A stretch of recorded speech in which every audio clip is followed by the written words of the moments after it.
வாழ்க்கையில யார் வெற்றி பெறுவார்கள் என்பதற்கான அடிப்படை காரணத்தை நான் சொல்றேன். யார் ஜெயிப்பாங்க?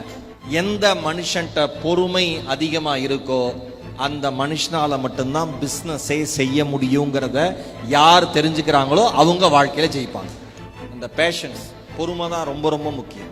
நிறைய பேர் தோற்கிற இடம் எது தெரியுமா? பிசினஸ்ல பொறுமை இல்லாதது மட்டும்தான். உலகத்திலேயே மிகச்சிறந்த வேகம் நிதானம். பிசினஸ்ல ரொம்ப ரொம்ப முக்கியம். ஒரு பல வருட உறவை ஒரு வார்த்தை சதைச்சிடும், பல வருட நட்பை ஒரு வார்த்தை சதைச்சிடும். சொல்லிட்டு அந்த உறவு அருந்து விழுந்தவுடன் கவலைப்படுறதுல எந்த அர்த்தமும் இல்லை. அதனாலதான் வள்ளுவர் யாகாவாராயினும் நான் காக்க அப்படின்னாரு. ஏன்? இது பேசிட்டு அமைதியா இருந்துரும். அடி வாங்குறதெல்லாம் பல்லு, உடையறதெல்லாம் பல்லு.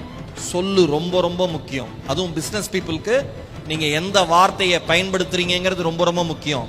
பிசினஸ்ல தோல்வியா, பிசினஸ்ல அவமானமா, பிசினஸ்ல அசிங்கமா, பிசினஸ்ல விமர்சனமா, பிசினஸ்ல தடையா, பிசினஸ்ல நீ நினைச்ச ஃபண்ட் கிடைக்கலையா, இல்ல பிசினஸ்ல அடுத்த உயரங்களை தொட முடியலையா, எதுக்குமே கவலைப்படாதீங்க. பொறுமையோடு இருங்க. நீங்கள் உழைப்பை தொடர்ந்து கொடுத்து கொண்டே இருந்தால் உங்களுக்கான நாள் வரும். அந்த நாளில் இந்த உலகம் உங்களை திரும்பி பார்க்கும் என்பது வாழ்க்கையினுடைய யதார்த்தம். அந்த நாள் கிடைக்கிற வரைக்கும் உழைக்கணும். அந்த நாள் எப்ப சார் கிடைக்கும் தெரியாது, யாருக்குமே தெரியாது. ஈரோடு மகேஷ்க்கு எப்படி ஒரு ஸ்டேஜ் கிடைக்கும் தெரியாது.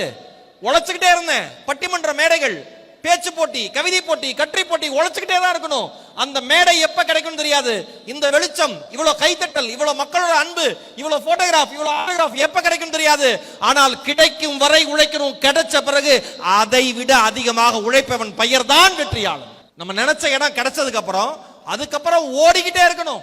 என் அருமை தொழில் முனைவோர்களே, செடாயோட இந்த அவார்ட்ஸ் நைட்ல உங்க எல்லாருக்குமே சொல்றேன், நீங்கள் நினைப்பதுதான் உங்களுடைய இலக்கே தவிர அடுத்தவர்கள் நினைப்பது உங்கள் இலக்கே அல்ல என்பதை உணருங்கள்.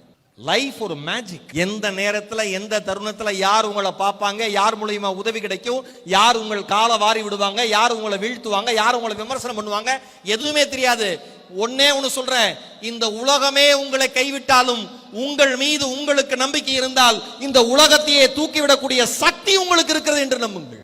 லைஃப் ஒரு மேஜிக். விமர்சனங்கள் வரதான் செய்யும். நான் ஜிகர்தண்டா பிராண்ட் எல்லாருக்கும் இல்லையா, எங்க போனாலும் ஜிகர்தண்டா ஜிகர்தண்டா சொல்றோம். இவரு ரியா சார் சொன்னாரு, சார் இந்த வருஷம் டைட்டில் ஸ்பான்சர் நாங்க தான் சொல்லிட்டாங்க, அதை மாற்றக்கூடாதுன்னு சொல்லிட்டாங்கன்னாரு. எனக்கு அவ்வளவு ஆச்சரியமா இருந்தது. சாதாரண விஷயமா? ஒரு பிராண்டுக்கு பின்னாடி இருக்கிற உழைப்பு சாதாரண விஷயமா? அவங்க தாத்தா காலத்தில் ஆரம்பிச்ச பிசினஸ் நான் கேட்டுட்டு இருந்தேன். ஒரு ஜிகர்தண்டாங்கிற வரலாறு தெரிஞ்சுங்க, ஒரு பிராண்ட் எப்படி கிரியேட் ஆகுதுன்னு. மரியாதைக்குரிய பெரியவர் ஷேக் மீரான் அவர்கள் தள்ளு வண்டியில ஐஸ்கிரீம் வித்துட்டு இருந்தவர். ஆனா எப்ப ஒரு பிசினஸ் மேன் ஜெயிக்கிறார் தெரியுமா? தான் செய்யக்கூடிய பிசினஸ்ல உலகத்தை பலரும் செய்வாங்க. ஆனா பலர் செய்யக்கூடிய பிசினஸ் தான் செஞ்சாலும் அதுல என்ன புதுமையை புகுத்த முடியும் என்று தெரிந்தவர்கள் வியாபாரத்தில் வெற்றியை பெறுகிறார்கள் என்பதை மறந்து விடாதீர்கள். நீ அதுல என்ன இனோவேட்டிவா பண்ற, அதான விஷயம். வாழை இலையில ஐஸ்கிரீம் கேள்விப்பட்டிருக்கோமா? கொடுத்திருக்காரு அவங்க தாத்தா, மரியாதைக்குரிய பெரியவர் ஷேக் மீரான் அவர்கள். அந்த ஐஸ்கிரீமுக்கு மக்கள் வச்ச பிராண்ட் என்ன தெரியுமா? பாய் ஐஸ்கிரீம். மக்கள் வச்ச பிராண்டு ஒன்னு சொல்லவா? உங்கள் பிராண்டுக்கு நீங்க பேர் வச்சு அதை முன்னேற்றுவதை விட உங்க பிராண்டுக்கு இந்த உலகம் பேர் வச்சதுன்னா நீங்கள் ஜெயிக்கக்கூடிய பிராண்டுன்னு அர்த்தம். மறந்துடாதீங்க. அது